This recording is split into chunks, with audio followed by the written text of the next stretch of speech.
Lucas capítulo 2. Una de las cosas que me gusta de estudiar Lucas capítulo 2, ahora Lucas capítulo 2 es uno de los capítulos más conocidos de todo el mundo, o sea, porque es la historia de la Navidad, del nacimiento del Salvador, de la natividad del nacimiento de Jesús.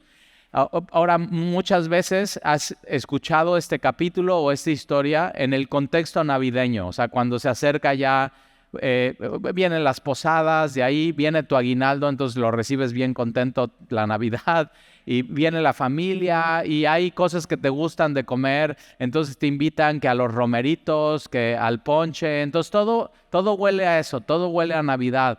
Y entonces escuchamos todas estas historias muy adornadas, como que muy bonitas y muy adornadas, y con tu pino y tus esferas y tus adornos, y para muchas personas es un momento muy especial en su vida, la Navidad, y se reúnen y vienen tus primos y tus tíos y así, y la familia, pero para otros posiblemente es un momento no tan bonito, y de pronto muy emotivo, porque hay cosas que ya no tienes y se perdieron y ya no están en la Navidad. Pero otra vez, como que este capítulo lo vemos muy adornado en esos tiempos, y hoy lo que vamos a ver es eso, pero sin los adornos. O sea, vamos a ir a la palabra, a ver exactamente qué dice y quitarnos las ideas que hemos vivido y hemos visto de, pues, pastorelas o de obras de teatro de la escuela de tus hijos, típico, ya sabes, y no, pues tú vas a ser la ovejita y tú vas a ser el angelito, y cuelgan al ángel, o sea, y de pronto mejor quitemos todo eso y éntrale al texto hoy como si fuera la primera vez que escucharas esta historia, y deja que Dios te hable. Limpia todo eso de ponche y de romeritos y de pavo y de pastorela, y vamos a ver qué es lo que Dios tiene en el texto del día de hoy. Ahora, acuérdate, quien está escribiendo esto es un médico y es un historiador, y lo que él está haciendo es poniendo la cadena de acontecimientos de la gracia de Dios en orden. Entonces tienes aquí en orden la historia. Entonces, versículo 1. Aconteció en aquellos días que se promulgó un edicto. Entonces, un edicto es como si aparece en el diario oficial de la Federación un edicto o una ley que a partir del día de mañana a las 8 de la mañana, esto es, todo el mundo lo tiene que acatar, y todo el mundo lo tiene que cumplir. Entonces, simplemente eso sucede. Eso es un edicto. Y este edicto es de parte de Augusto César. Entonces, Augusto César es un nombre real, es histórico. Tú puedes estudiar acerca de él en libros fuera de la Biblia, y entonces puedes ver el contexto en el que Jesús nace. O sea, qué es lo que estaba pasando en la historia, en la política, en la vida social. Y Augusto César, ese no es su nombre de nacimiento. El nombre de nacimiento de Augusto César es Octavio. Y entonces él decide, ahora Octavio es adoptado por su tío abuelo, y su tío abuelo es Julio César. Y sabes la historia de este hombre, Julio César. O sea, empezó el Imperio Romano, y a través de batalla tras batalla tras batalla, puedes leer libros acerca de eso. Y bueno, hoy es más fácil. Hoy ya ves una serie de Netflix y ya eres muy historiador y muy bueno en eso. Entonces, aunque sea, o sea, échate una serie, échate un buen libro para que veas el contexto en el que Jesús nace. Y entonces, este joven es adoptado por su tío abuelo Julio César, y en el año 45 antes de Cristo, Julio César lo hace el heredero, y él, cuando ya es heredero, ¿no?, se pone este nombre de emperador.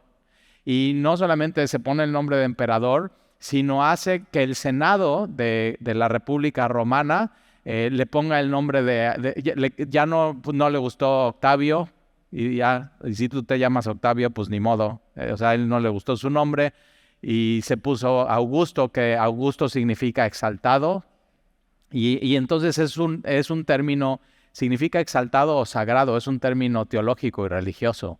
Entonces dice mucho acerca de lo que estaba sucediendo, y entonces él como que se hace así sagrado o exaltado ante todos, y es mucho de lo que estaba esperando la gente en ese tiempo. Ellos vienen, o sea, cuando sucede estas cosas aquí, históricas, ellos vienen de 20 años de guerra, de división, de traición. O sea, simplemente ve una serie y dices, no inventes, eso está cañón. Hay falta de comida, inmoralidad, inseguridad, destrucción, y lo que hace él es que viene a poner un tiempo de mucha prosperidad y lo que se llama, y acuñan el término, la Pax Romana o la paz romana. Pero aún cuando tienen a este político y Augusto César, que es el exaltado y el sagrado, y pone un ambiente de prosperidad y de paz, la gente tiene, o sea, esa necesidad, pero no es suficiente. Entonces, en ese contexto viene Jesús. Y una de las cosas que ha pasado en México, ahora, para que te des una idea, se puede resumir el Imperio Romano es una persona habla y todos obedecen. Eso era el emperador. Entonces, por eso, cuando sale el edicto de que todos, y versículo 1, se promulga un edicto de parte de Augusto César de que todo el mundo fuera empadronado. ¿Por qué dice todo el mundo?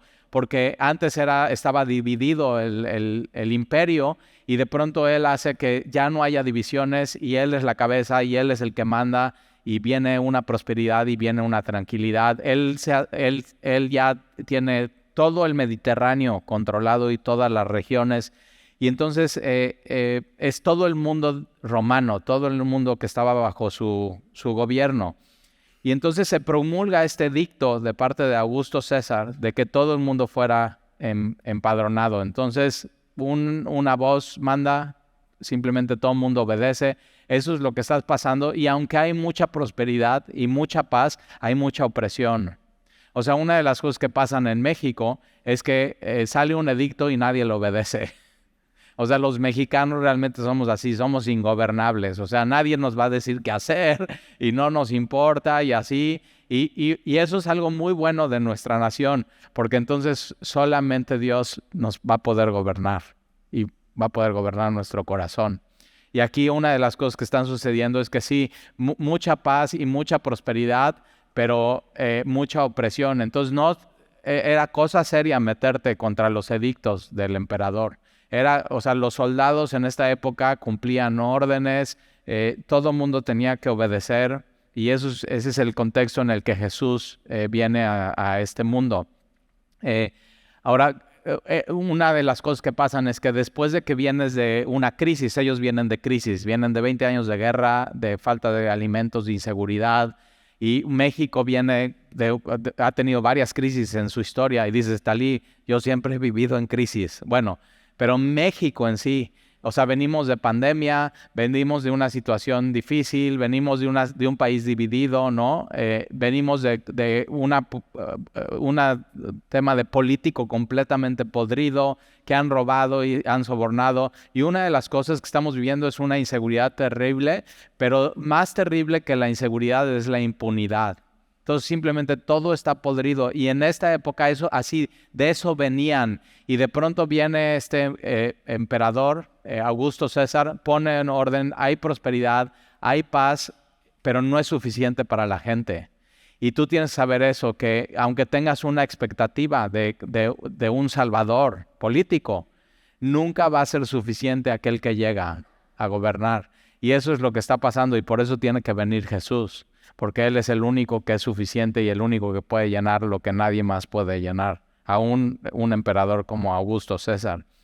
Y entonces, versículo 2, y chécate, entonces después de una pandemia, después de crisis económica, después de desempleo, después de mucha incertidumbre, de una inseguridad tremenda, de una impunidad que vivimos en nuestro país, y espérate, viene el próximo año elecciones, O sea, déjame, te cuento cómo se va a poner.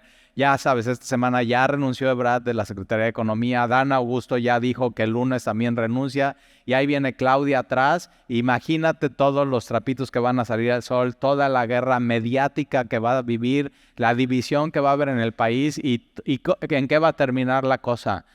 Ya sabes, uno de ellos se va a terminar yendo y va a contender uno contra uno, y al final uno va a ganar y van a ser de los mismos. Entonces ya te adelanté y ya, ahí está. Ya nos podemos ir a desayunar o sea, te estoy evitando un año de puras cosas que vas a estar escuchando y nada que ver.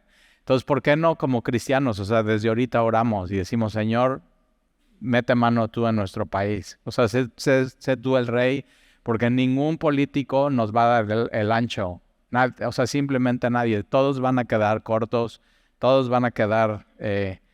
¿por qué? Porque ahí está, tenían la pax romana, pero no tenían paz en su corazón. ¿Y de qué sirve eso? ¿De qué sirve prosperidad? ¿De qué sirve paz si no tienes a Dios? Y entonces en ese contexto viene y nace Jesús. O sea, es tremendo eso lo que pasa aquí.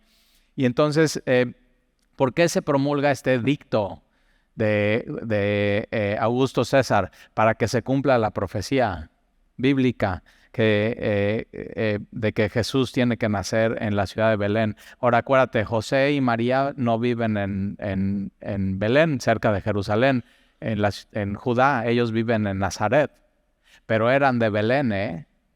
Ahora piensa, ¿qué tuvo que haber pasado para que ellos se fueran de Belén a Nazaret?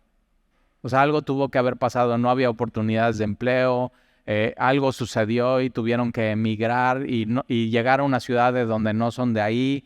Entonces, todo esto está sucediendo y de pronto viene este edicto. Augusto César nada que ver con Dios, o sea, completamente inmoral el Imperio Romano, sí, muy, muy fuerte y muy firme, pero completamente inmoral.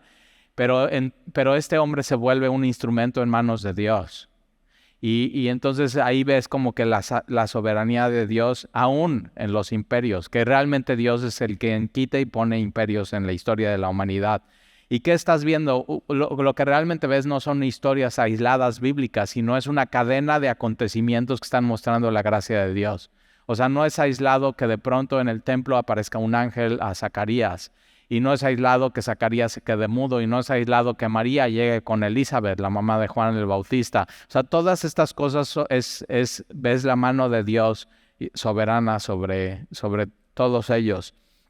Y entonces manda, el edicto es de parte de Augusto César a que todo el mundo fuese empadronado. Versículo 2. Este primer censo se hizo siendo Cirenio gobernador de Siria. Y como buen historiador, lo que está haciendo Lucas es anclar otra verdad histórica de otro hombre en Siria para decir, ve, y mientras esto está sucediendo en Siria, está sucediendo esto, y él es gobernador de ahí. Ahora, muchos dicen, de la Biblia, no, pues es que en ese tiempo Cirenio no era el gobernador. Y es que no estudiaron bien y no leyeron bien. O sea, Cirenio fue 20 años después también y 20 años antes. Entonces, por 2 veces él es gobernador de Siria. Entonces, cuando veas que algo no encaja en la Biblia, solamente es que está faltando una pieza que no se ha encontrado o que ya se encontró y no han leído bien. O sea, los que van en contra de la Biblia. Por ejemplo, ¿tú sabías que decían los historiadores que van contra la Biblia que Poncio Pilato no existía? O sea, que se lo sacaron de la manga este cuate, que no era gobernador, que él no había ningún documento fuera de la Biblia que hablaba de él.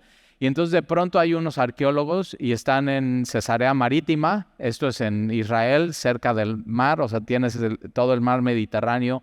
Y Cesarea Marítima era como el pequeño Roma de los gobernantes de Israel.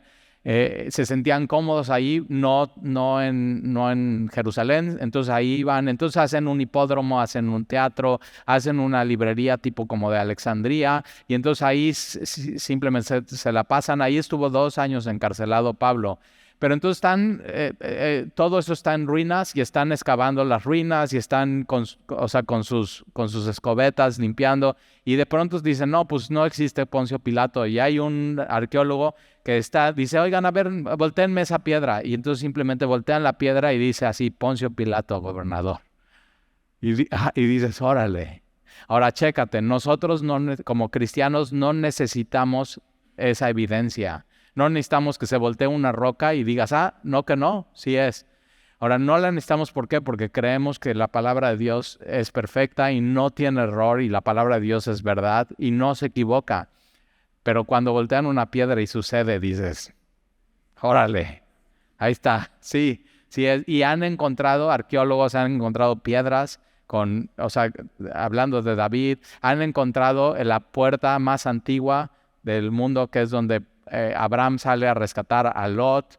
Han encontrado anillos así de reyes que habla la Biblia, ¿no? Que se usaban como sellos. Han encontrado monedas y así, muchísimas cosas. Y dices, órale, qué bien. Y todo eso, o sea, todo esto es histórico, todo esto es real. Y por eso Lucas inserta eso, que siendo Cirenio gobernador de Siria, versículo 3, e iban todos para ser empadronados. Ahí está el resumen de lo que era el Imperio Romano. Un emperador hablaba y todos obedecían. Eso era. Y entonces iban todos para ser empadronados, cada uno a su ciudad. No, tú no podías ser, o sea, María y José, que eran de Belén, no podían ser empadronados en Nazaret, no son de ahí. O sea, llegan a su casilla y ven su credencial y su sección y su municipio y su... No, ahí no es.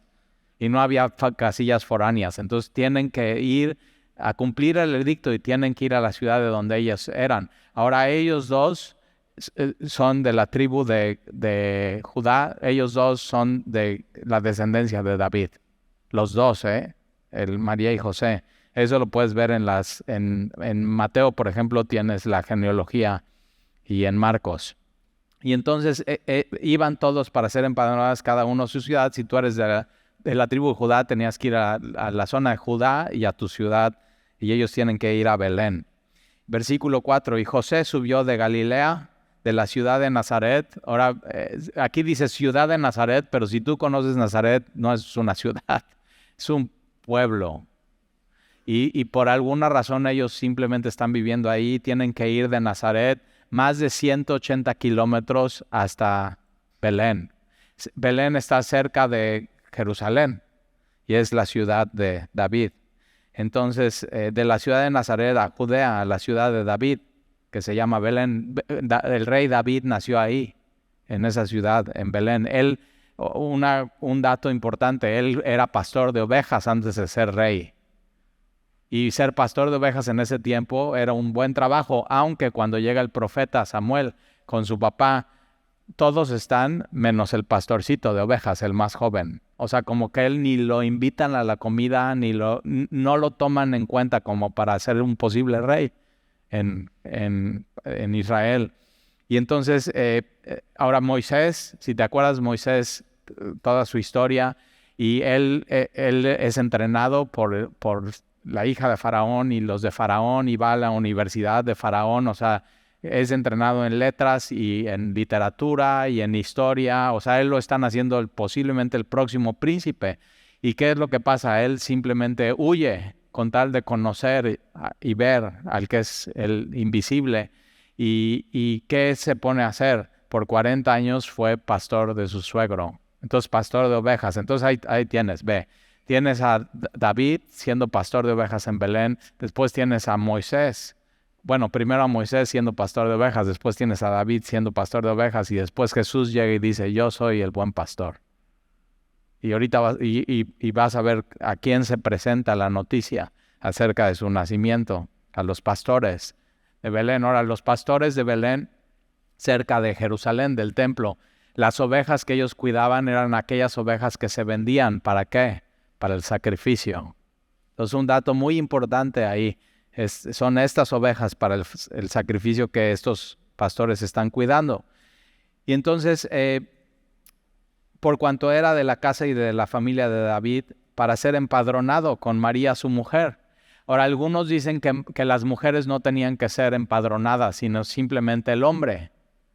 Y entonces, ¿por qué sube María junto con José? Bueno, piensa en esto, acuérdate, viene la anunciación del ángel Gabriel, vas a tener un hijo y este hijo será hijo de Dios, concebido por medio del Espíritu Santo, no vas a conocer varón, y José sí te va a aceptar. En ese tiempo José y María estaban comprometidos, no estaban casados, y entonces ahora todo esto está pasando en Nazaret, una ciudad de 300 personas. ¿Te imaginas el chismerío?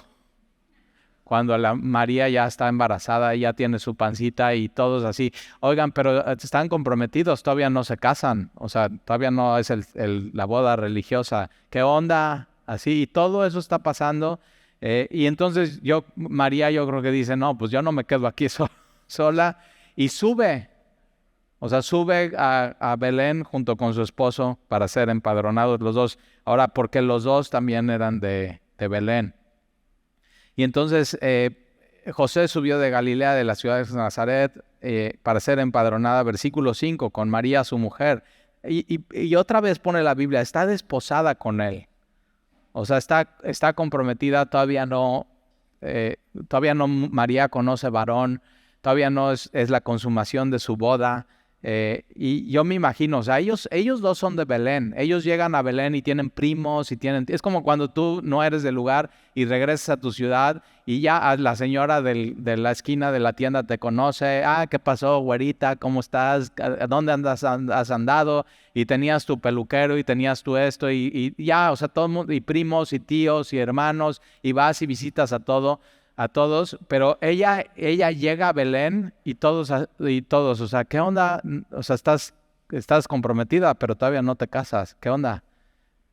O sea, ¿por qué no le apuran? O sea, aceleran la boda y ya, pero ese dato es importante. Ahora vamos a ver el nacimiento de Jesús.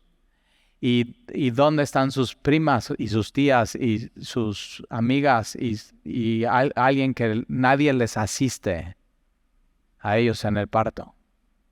Nadie. Y posiblemente es por el estigma de eso, de que, pues...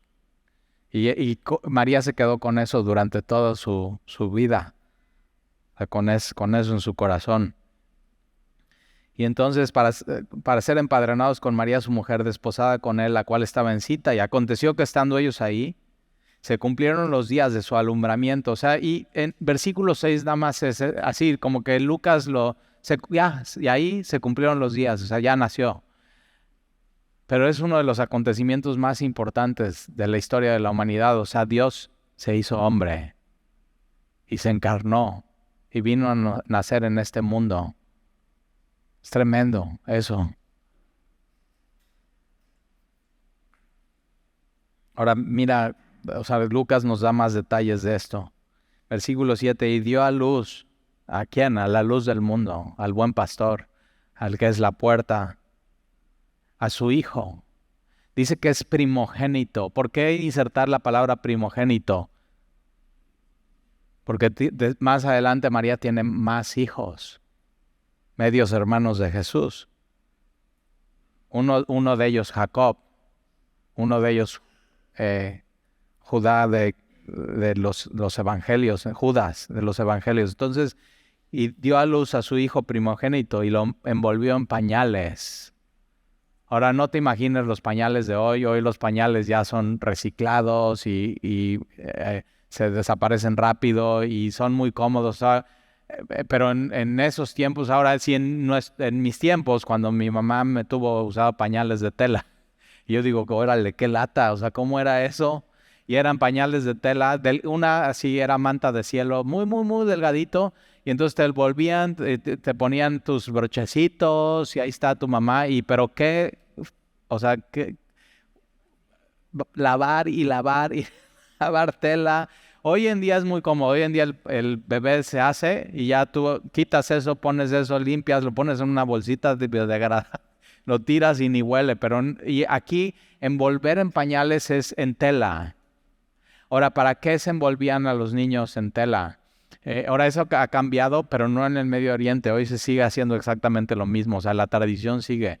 Cuando yo nací, por ejemplo, a mi mamá dice, no, el bebé como está todo apretadito en el vientre, tiene que seguir apretadito. Y entonces antes te apretaban todo y yo digo, ¿qué? Me ha de haber dado claustrofobia. Ahí todo, y te ponían todo apretadito y aquí ponen a Jesús todo apretadito. ¿Para qué? Para que sus uñitas con su rostro recién nacido no se dé un arañazo. Y eso es lo que está haciendo María, protegiendo al bebé. Ahora, fíjate a quién envuelve. Envuelve la gloria de Dios en unos pedazos de tela. Para que el bebito no, con sus uñitas, así no se rasguñe su carita. Pero 30 años después su cara iba a estar desfigurada. A eso vino Jesús. Entonces Dios nos envuelve un regalo muy hermoso ese día a la humanidad. Lo que Dios dio, la salvación, era lo que el mundo necesitaba y posiblemente no estaba esperando. con una expectativa. Por eso Augusto César, el exaltado y el sagrado, y queda corto. Y Dios dice, ok, les envuelvo este regalo. ¡Pum! Ahí está. Envuelto en pañales.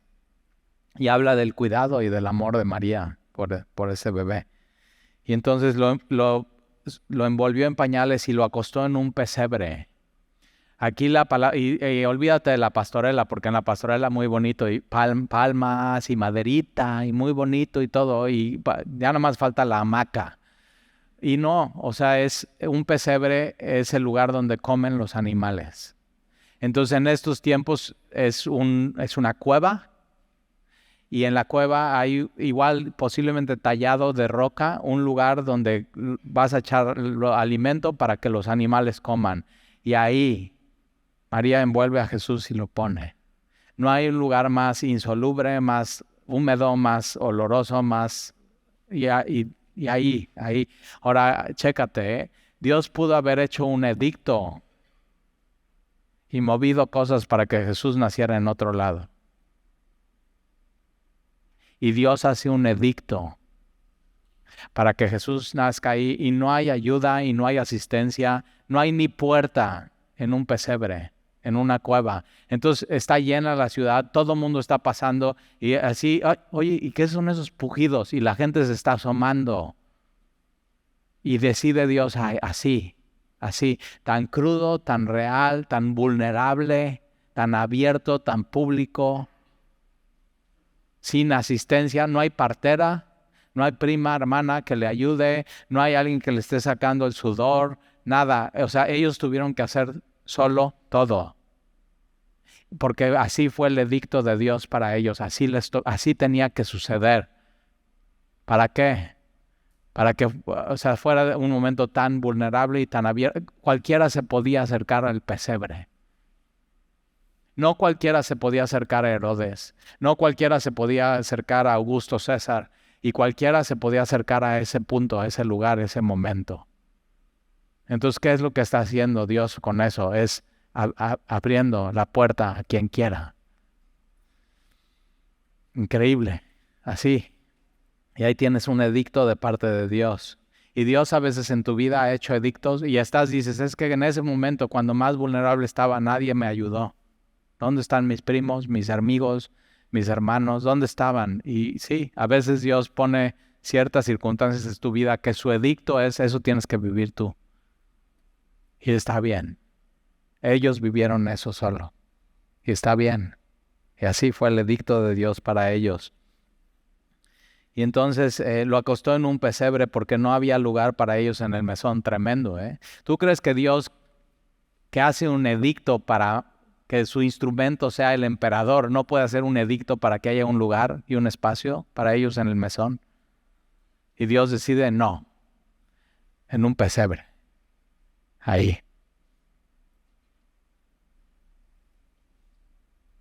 No había lugar para ellos. Y otra vez, ¿dónde estaban sus primos? ¿Dónde estaban sus amigos? ¿Dónde estaban los amigos de José con los que estudió en la sinagoga? No hay nadie.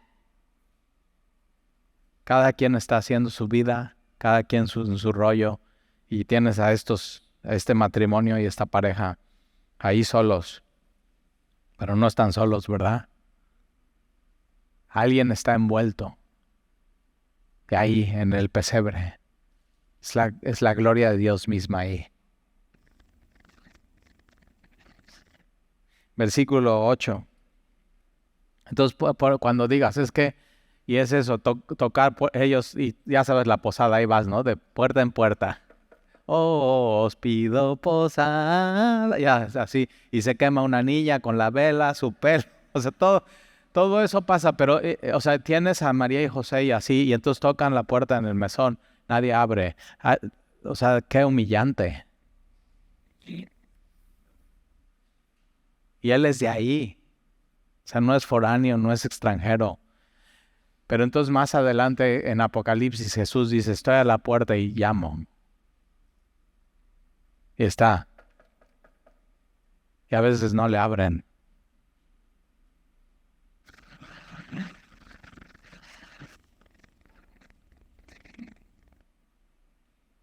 Versículo 8. Había pastores en la misma región, entonces cerca de Belén, cerca de Jerusalén, que velaban y guardaban las vigilias de la noche sobre su rebaño. Entonces, las vigilias de la noche es de 12 de la noche a 6 de la mañana.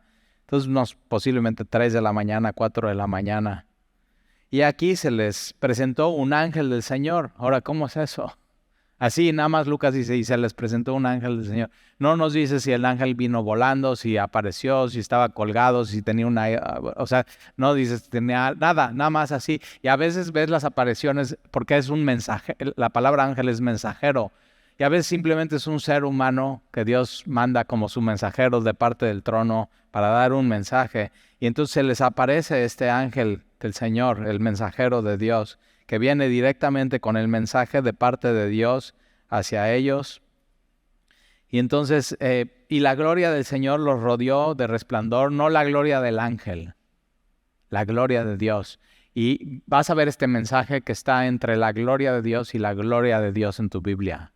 O sea, ahí está, entre la gloria de Dios y la gloria de Dios.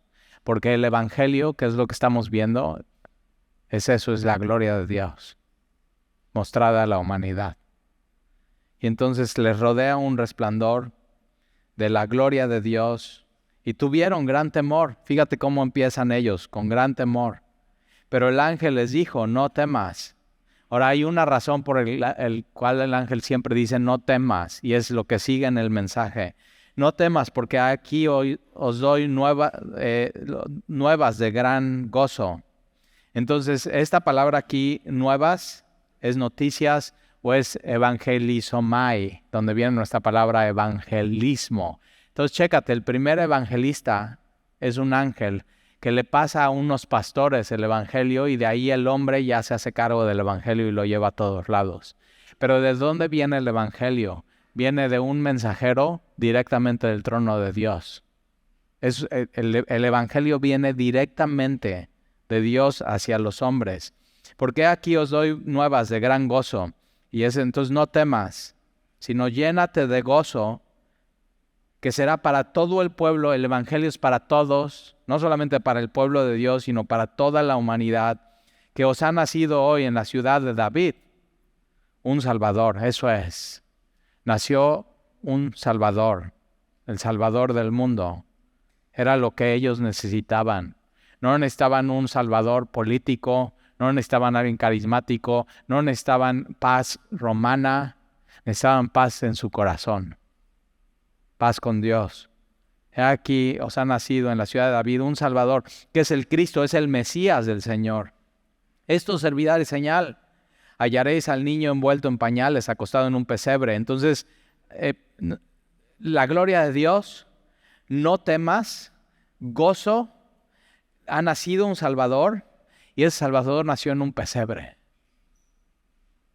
Y eso es la gloria de Dios. ¿Dónde? Envuelta y puesta ahí en ese lugar. La gloria de Dios para la humanidad. Eso es el Evangelio.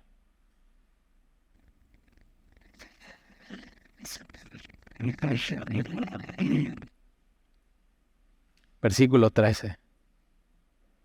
Y repentinamente apareció con el ángel una multitud de huestes celestiales, incontable. En las pastorelas, así, no, bueno, a ver, ¿quién va a ser el ángel? Y ya, uno. ¿Y quién va a ser María? ¿Y quién va a ser José? ¿Y quién van a ser los borreguitos?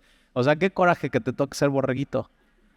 No hablas, no dices nada, ahí estás, nada más te ponen tus algodones.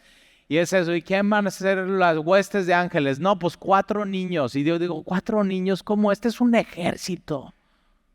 No, esto no se puede representar en una pastorela, no se puede representar eso fue un evento único y tienes un ejército de ángeles que no se pueden contar. Ahora ahí te va, cuando viene un ejército a ti, viene solamente con 2 objetivos y eso, uno u otro. Uno es para hacer guerra y destruirte.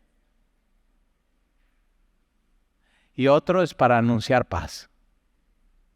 Y este ejército venía a anunciar paz. Pero pudo haber venido a hacer guerra y a destruirnos, y lo merecíamos. Y Dios decidió no. Mandar a su Hijo para salvarnos, no para condenarnos. Y entonces tienes este ejército de huestes celestiales que alababan a Dios. ¿Por qué alababan a Dios? Por el Evangelio. ¿Por qué existe la música en las iglesias y la alabanza a Dios?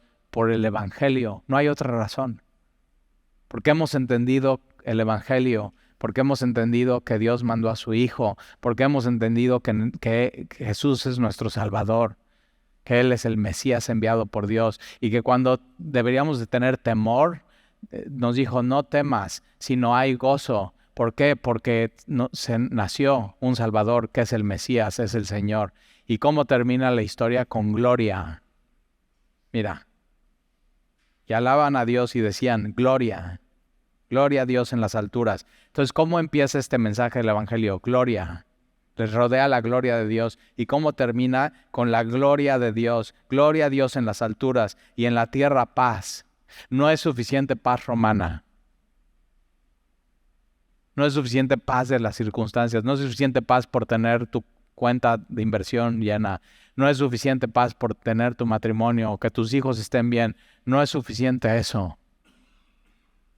Lo que queremos es paz en nuestro corazón, paz con Dios, pero paz de ya no tener más celos, paz de ya no ser egoístas, paz de poder perdonar a alguien.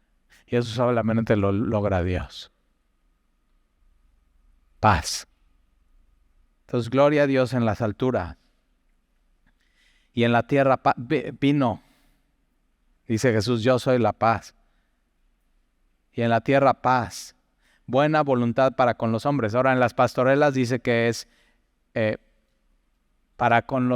paz para los hombres de buena voluntad. Y yo digo, no, lean bien su Biblia, maestra, le cambiaste. No es paz para los hombres de buena voluntad, porque la Biblia dice que no hay ni uno bueno, no hay quien busque a Dios, no hay no hay quien tenga buena voluntad, sino es la buena voluntad de Dios para el hombre. Y eso es el Evangelio. Si tú dudas de las intenciones de Dios, lee una y otra vez Lucas capítulo 2 y medítalo en tu corazón. Entonces, buena voluntad de Dios para con los hombres. Y sucedió que cuando los ángeles se fueron de ellos al cielo, ahora los ángeles desaparecen y ya no regresan, pero Jesús se queda, Jesús ya siempre va a estar ahí.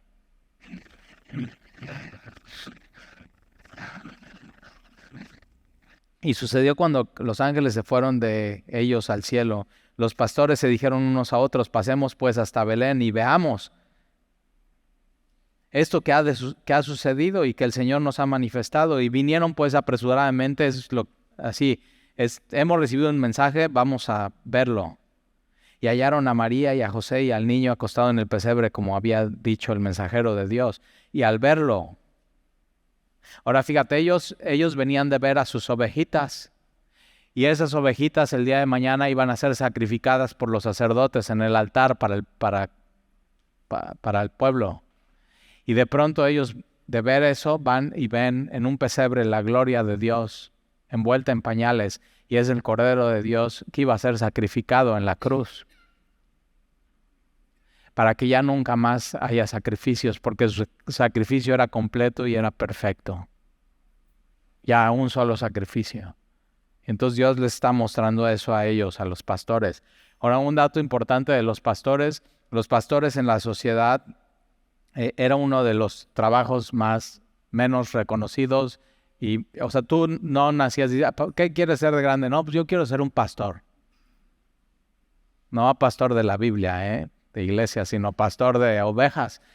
Ahora, en tiempos de David sí era reconocido, pero para estos tiempos ya no. Y tienen muy mala reputación los pastores. O sea, los pastores tenían reputación de que amaban lo ajeno. O sea, Robertos, robaban, así, eso eran. Y entonces, ¿qué es lo que pasaba? Que no podías confiar en un pastor. Simplemente no podías confiar en él. Y si había por ejemplo, si había un juicio, dos tipos de personas no podían dar testimonio en un juicio. Mujeres y pastores. Así, no eran confiables. Ahora, ¿quién escoge Dios para llevar el mensaje? ¿Pastores y mujeres. Ese es el evangelio. Por eso Dios se hace tan vulnerable. Por eso el edicto es ahí, en un pesebre, ahí. Cuando María y José no van a tener asistencia, así. Y Dios en tu vida y en mi vida ha hecho edictos para que sucedan cosas y que sea así. Y es su voluntad. Y su voluntad es buena, agradable y perfecta. Y la tienes que simplemente abrazar. Y entonces,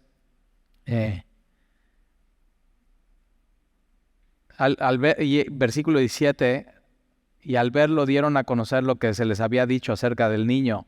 Y entonces están animando a José. Ahora, si ya tuviste un bebé y ya dices, ¿fue parto natural o cesárea? Pues como sea, pero fue bien cansado. Y estás con tus cachetes bien rojos, pero no porque, ay, qué bonito. No, pues es del esfuerzo. Y se te sube la temperatura y estás así. ¿Y qué es lo que dices? Porfa, no quiero ver a nadie en las próximas horas. ¿A poco no? Así, cierra la puerta, pongan un letrero, no quiero ver a nadie. Ay, qué pena aparte en estas condiciones. Así y todo. ¿Y qué pasa? De pronto nace el bebé.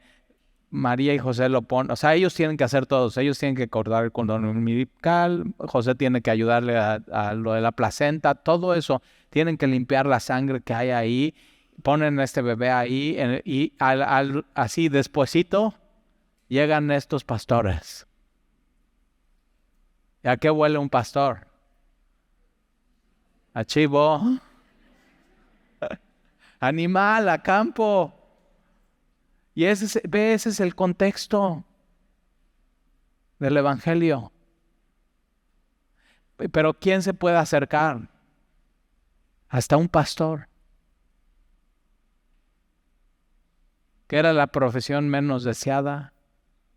Eran los que no podían dar testimonio en un juicio. Así, los más apestosos. Y ese. Puedes ir a Jesús. Puedes adentrarte en la cueva. Puedes tener acceso a Él. Ahora fíjate, Dios pudo haber dicho, vamos, este ejército este ejército celestial que ha practicado una eternidad y es perfecto, gloria a Dios y ya se la saben, vamos a presentarle esto a Herodes. Vamos a darle esta noticia a Augusto César, no, a los pastores. Es tremendo. Y por eso el evangelio ha llegado a ti. Así, ese fue el edicto de Dios, a ti y a mí. Y entonces en versículo 18, y todos los que lo oyeron se maravillaban de lo que los pastores les decía, pero María guardaba todas estas cosas meditándolas en su corazón. Y tú y yo así estamos,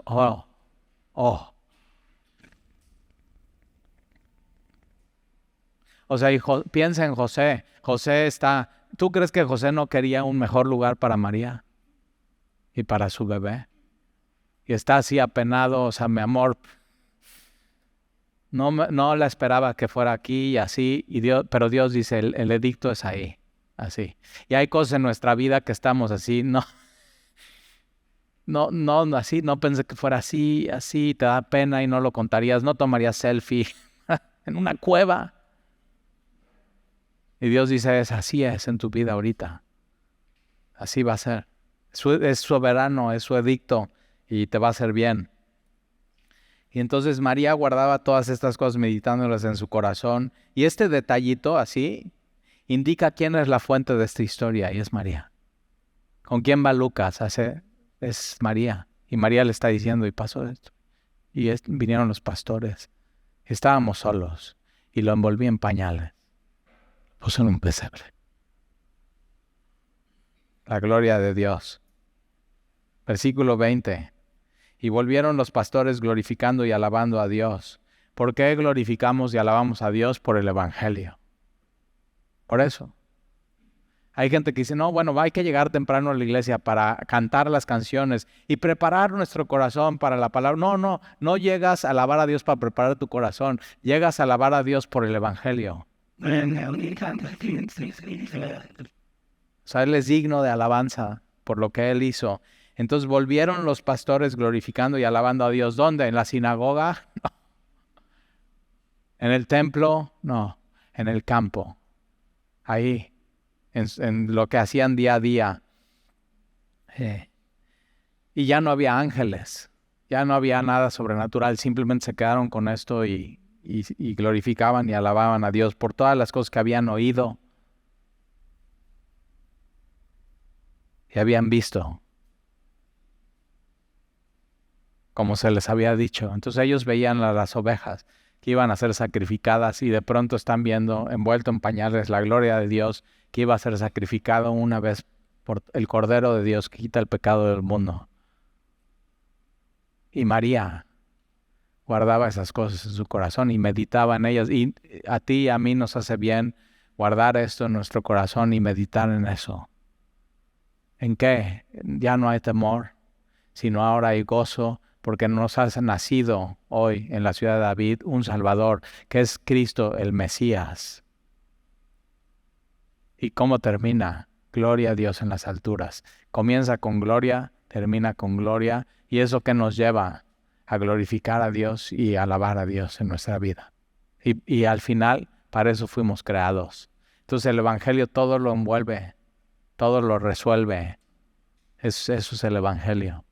Entonces, y chécate, no encontraron lugar para ellos en el mesón, pero Dios sí encontró un lugar en una cueva húmeda, sucia, así y así. Y Dios toca a ti.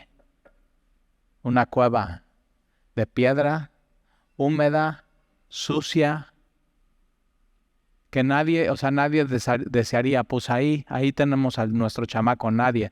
Y Dios dice, ahí. Porque entonces si pudo haber sido así, el edicto de Dios es que Jesús viva en tu corazón. Es el edicto de Dios. Y tú decides si obedeces su voz o no. Y recibes a Jesús en tu vida y en tu corazón. Así, tan claro y tan simple, sencillo. Esa fue la historia, sencilla, simple, clara. Entonces tú decides. ¿Oramos? Y Señor, te damos gracias por tu palabra. Gracias porque se cumple en esta historia la profecía de 700 años antes de Jesús, con el profeta Miqueas, de que el Salvador, el Señor, tenía que nacer en la ciudad de David, en Belén, donde los pastores están pastoreando ovejas, donde el mundo está haciendo lo que tiene que hacer, donde ya no hay lugar, porque todo el mundo está llegando a ser empadronado, donde tú usas como instrumento a un emperador, Augusto César. Y Señor, tú mueves las cosas y tú pones edictos y tú has puesto edictos para nuestra vida. Y los abrazamos y tu voluntad es buena, Señor. Y te damos gracias y así como los pastores, hoy queremos glorificarte y alabarte por el Evangelio, por Jesús. Gracias por mostrarnos, Señor, una vez más hoy, la gloria de Dios. Y es la gloria de Dios envuelta en pañales, puesta en un pesebre. El Salvador, el Mesías. Gracias, Señor, por esta historia que cambia nuestra historia y ha cambiado la historia de la humanidad. Y te lo pedimos en el nombre de Jesús. Amén.